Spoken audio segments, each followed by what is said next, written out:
have fun. Have fun. Have fun. You know, this is a great opportunity for you. There's a lot of the dour, dark stuff, right? That comes with any adventure. Any, it's funny. I love the forest. I love walking through the forest. And it's amazing how somatic our response is when we see or are among trees and forests in nature during the day as opposed to night, right? And during the day, it's this solace. It's my heaven. I call it my cradle, my heaven. I walk among the trees. My mind is just plugged into what's around me. And then as soon as it turns night, I went camping last year in a cabin, and just every little sound, you hear the rustling, you look around, and, I was raised on too many sci-fi movies that started out, something in the forest, something falls from the sky, something like that. So we can get wrapped up in too much of that, too much the darkness and the grief and the sadness and the shame and the guilt, all that work we do on ourselves. I get that. In the moment, if you're feeling it right now, I feel you. I've been there. It sucks. It really, really does. But there will come a point, and sometimes in between all that stuff, or in the middle of it, where you'll just start laughing and you'll see the absurdity, or you'll feel the joy welling up, bubbling up through some of the muck, or through some of the difficulty. And I had that. I remember I had broken down one night, and I was just crying. I was letting out a lot of negative, feelings, and I felt, it took me a while to cry with pride. I think as men, when we cry, there's automatically, at least for me, there's this feeling of like, oh, what do I look like? Like, oh, I'm so ashamed of what I'm doing. I'm weeping like a baby. So it took me a while to get there, and to cry with pride, to really own those feelings in that act of crying. I remember one time, in the middle of the middle, I was just breaking down and crying. I was really sad and frustrated, and I just started laughing. And I think that's all part of the process too. It's marbled, right? There's not going to be happy days and bad days. It's all like hour by hour, minute by minute sometimes when you're going through this change, because there's so much going on. You're sloughing off this old skin, and it's not even like you just peeled away an old skin, an old identity. It's kind of like the Spider-Man comics, the McFarlane, where I think he introduced Venom, or Venom came from. I'm nerd adjacent, so I know of the comics. I don't know the comics, but I remember there was a scene, or a bunch of scenes, where he understood, he found out that this was a parasite. He was trying to peel off this uniform, and it hurt him, and it couldn't. That's what it's like. So you're getting rid of this old identity, or you're trying to find out what the good in it is, and you're trying to find out where it came from, and then you think of this ideal self, this person you want to be, and that's your torch in the light. That's your star. Your ideal self is your North Star, and all these different metaphors. But I remember in that scene, in different scenes like them in my past, that joy comes bubbling up, and peace comes bubbling up, and a sense of humor. And I think that's what I want to talk about very, very briefly today, is that have a sense of humor. That creates distance, and you stop thinking so much of yourself, and you think of you create some space, and you can laugh about it. Hopefully you can laugh about it. You can get to a place where you can laugh about it and go like, like, what am I doing? Or what's going on? Or fuck it, I don't care, I'm eating ice cream. Or fuck it, I don't care, I'm going out. Like, slap on some clothes and go out and meet friends.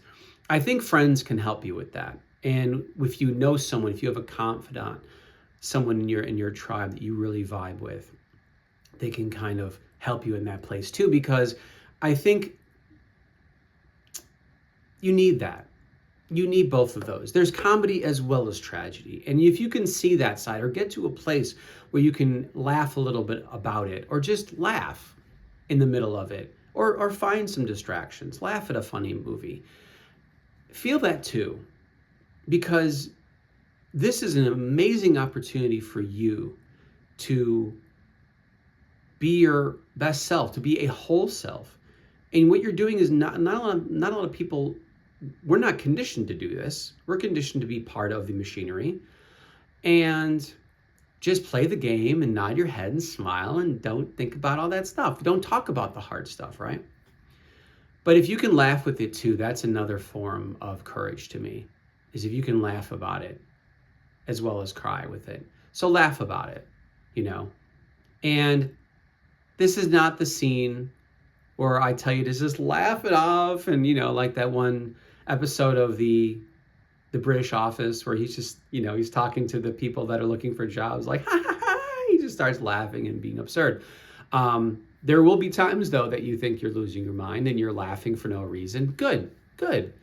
I don't think that's insanity. I think that you're connecting to a child part that you left by the wayside maybe a long time ago, and you feel ashamed for that, and you feel dark and dismal about it, but at the same time, just laugh. It's not as bad as you think. And if you're feeling it right now, if you're feeling bad, you're not going to want to hear this, and that's fine. You're not ready for that. I'm not pushing you towards that. But those of you out there that know that have been there, it's not as difficult as you're making it out to be. But at the same time, laugh about it. Like, fuck it. That's a huge mantra for me, because it helps create some space.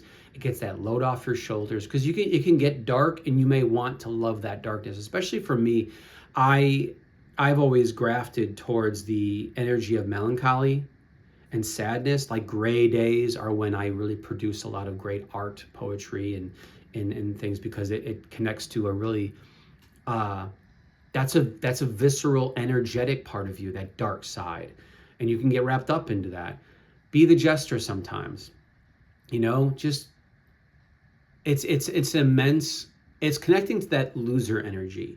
I'll talk more about this in another video, but for some reason, creating for myself a loser identity, like, fine, I'll be a loser then. It takes away a lot of those expectations and roles and illusions that the conditioning culture, whether it's consumerism or this ancient, antiquated masculinity that we grew up with, as like show no fear and show no emotion and productivity and all that stuff. When I proclaim myself a loser, I'm kind of what I'm really saying is just be a jester. Just be a fool. Just be a fool. Just be the fool in the in the tarot deck, Just be a fool, and exercise that and be okay with that. Because it is a big joke. In one sense. What are we here for? We're a thread. We're a hair in this giant tapestry of human evolution, right? Here we are. Cry to the wind, cry to the sky. Who will hear you? It's that's a courage too.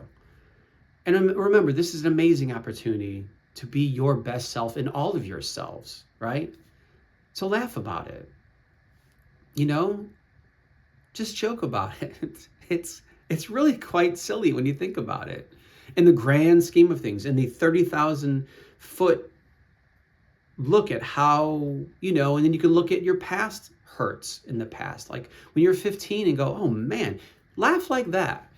Laugh like you're looking back on this point in your development, in your midlife, and go, man, because I've heard it from plenty of other people in their 60s, even their 50s.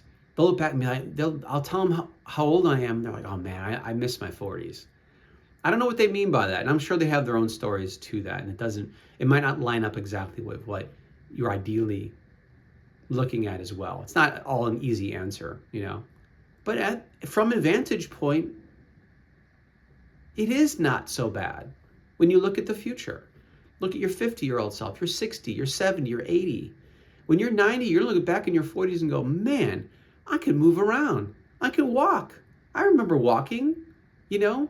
It's kind of grim, but it's also funny. It's also absurd. Absurd. Go out, have fun, laugh. Buy something that makes you laugh. Watch something that makes you laugh. That has joy, or just recognize this joy. You know? It's a tough road, but there's time for laughs, like any adventure. So maybe if you drop, your favorite mug that you've had since you were 10 or 15 or whatever, maybe that is a moment it just breaks you. That's it. That's it. I don't know what to do anymore. And if that's you right now, I get it. I get it. I feel you. I've been there. I've cried over less. I've broken down over less. And then there's sometimes when you break that mug or you stub your toe and go, what the frig, man? Okay. All right. Ha ha. Stuff like that. Anyway, if this resonated with you, leave a comment below. What was a time in the middle of your midlife that you've cried and laughed at the same time? Something like that. But I want to hear from you. I want to hear more from you, guys. Please be safe. Take care. Be well. Have a good day.